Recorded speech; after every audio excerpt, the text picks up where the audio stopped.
मनुष्य की सबसे बड़ी दुर्बलता क्या होती है? सोचिए। धन, प्रेम, अहंकार। मनुष्य की सबसे बड़ी दुर्बलता होती है उसके रहस्य।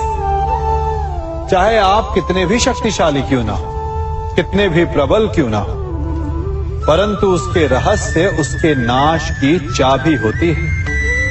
इसलिए यदि प्रबल रहना है, शक्तिशाली रहना है, समर्थ रहना है, तो अपने रहस्य को किसी को भी ना बताएं, ना मित्र को और ना ही शत्रु को, क्योंकि समय पड़ने पर कब कौन शत्रु हो जाए ऐसा कहना संभव नहीं। विभीषण को रावण के अमृत कुंड का ज्ञात था, इसीलिए प्रभु श्री राम रावण का वध करने में सफल हो सके। इसलिए उचित यही है कि आप अपने रहस्य को स्वयं तक ही सीमित रखें। मनुष्य का मन बड़ा विचित्र होता है, कल्पना में ही विकास करता है, संपन्न भविष्य का स्वप्न देखता है और कल्पना में ही जो नहीं हुआ उससे भय खाता है। और यही भय मनुष्य का सबसे बड़ा शत्रु है। हमारे भविष्य के मार्ग में, हमारे आनंद के मार्ग में सबसे बड़ी बाधा है। अब आप लोग मुझसे पूछेंगे कि इसका तोड़ क्या है, भय से मुक्ति कैसे पाई जाए? तो ये प्रश्न आप स्वयं से पूछिए।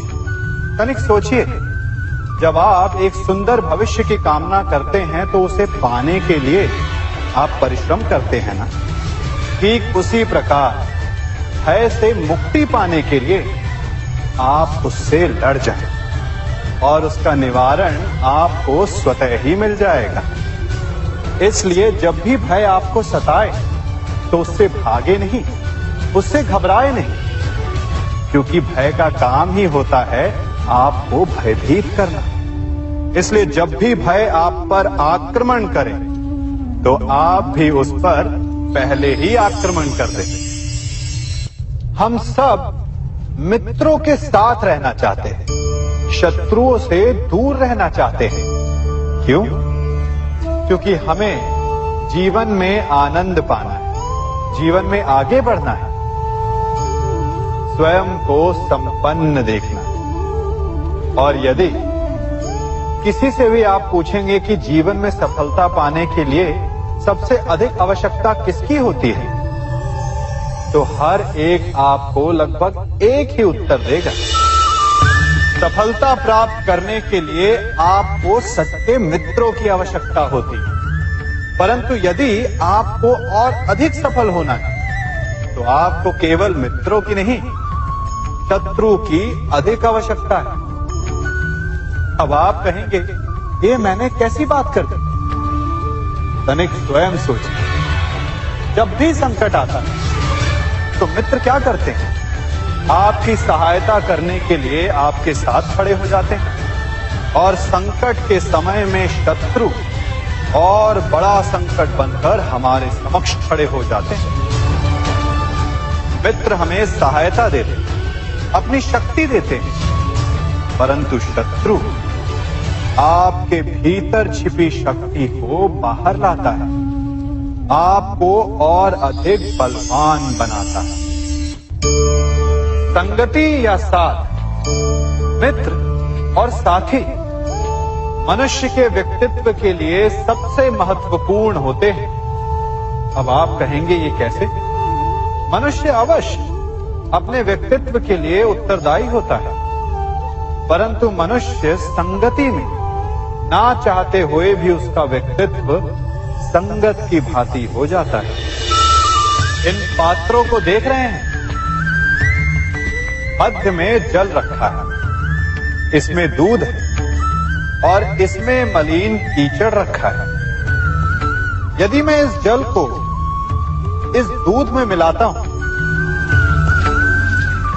तो ये जल दूध बन जाता है, और यदि इसी जल को इस मलिन कीचड़ में मिलाता हूं तो क्या हुआ?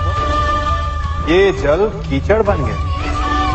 ऐसी कोई युक्ति नहीं कि जल बिना घुले मिले दूध या कीचड़ में अपना अस्तित्व बनाए रखे या उनसे अलग रहे। और ठीक ऐसा ही मनुष्य के जीवन में भी होता है। यदि एक गुणहीन व्यक्ति गुणवानों की संगत में बैठे तो उसे भी गुणवान समझा जाता है, सम्मान का पात्र समझा जाता है। और यदि एक गुणवान व्यक्ति गुणहीनों की संगत में बैठे तो उसे भी तिरस्कार मिलता है। इसलिए अपने जीवन में सदैव संगति सोच समझकर सावधानी से चुनिएगा। कभी खेत में किसी किसान को खेती करते देखा है? वो उसे सींचता है, उसे जोतता है, पशु पक्षियों से खेत की फसल की रक्षा करता है। परंतु एक बात का वो सबसे विशेष ध्यान रखता है कि कहीं खेत में खरपतवार ना उग जाए, क्योंकि एक खरपतवार खेत की सारी फसल को नष्ट कर सकती है। ठीक उसी प्रकार यदि वंश की कोई संतान खोटी निकल जाती है तो वो समूचे वंश का सर्वनाश कर देती है। इसीलिए संतान के लालन पालन में विशेष ध्यान देना आवश्यक होता है, क्योंकि संतान वो फसल होती है जो वंश के आने वाले समय को महान बना सकती है या फिर वंश का पतन भी कर सकती है। मनुष्य भी बड़ा विचित्र प्राणी है। अपनों से नीचे के स्तर के लोगों को वो हे दृष्टि से देखता है, उनका उपहास उड़ाता है, उनसे बार बार कहता है कि तुम्हारा कुछ नहीं हो सकता, तुम भविष्य में कुछ नहीं कर पाओगे। जब मनुष्य के पास धन संपत्ति मान होता है तो वो दूसरों का आदर नहीं करता, परंतु वो एक बात भूल जाता है कि उससे भी अधिक शक्तिशाली कोई अस्तित्व में है, और वो है समय। काल काल अपना चक्र कब बदलेगा ये कोई नहीं जानता। समय अपनी करवट कब लेगा ये कोई नहीं जानता। कोयला भी समय के साथ साथ हीरे में परिवर्तित हो जाता है। इसलिए जीवन में कभी भी किसी का भी उपहास नहीं उड़ाना चाहिए।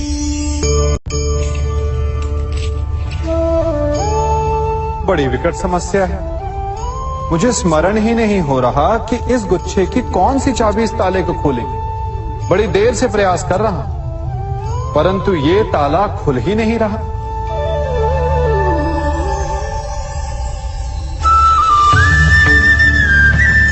ऐसी परिस्थिति में आप क्या करेंगे?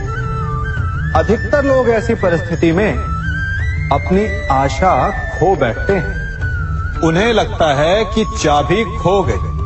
वो तिलमिला जाते हैं, क्रोधित हो उठते हैं। परंतु उस समय धैर्य रखें तो गुच्छे की अंतिम चाबी ताला खोल सकती है।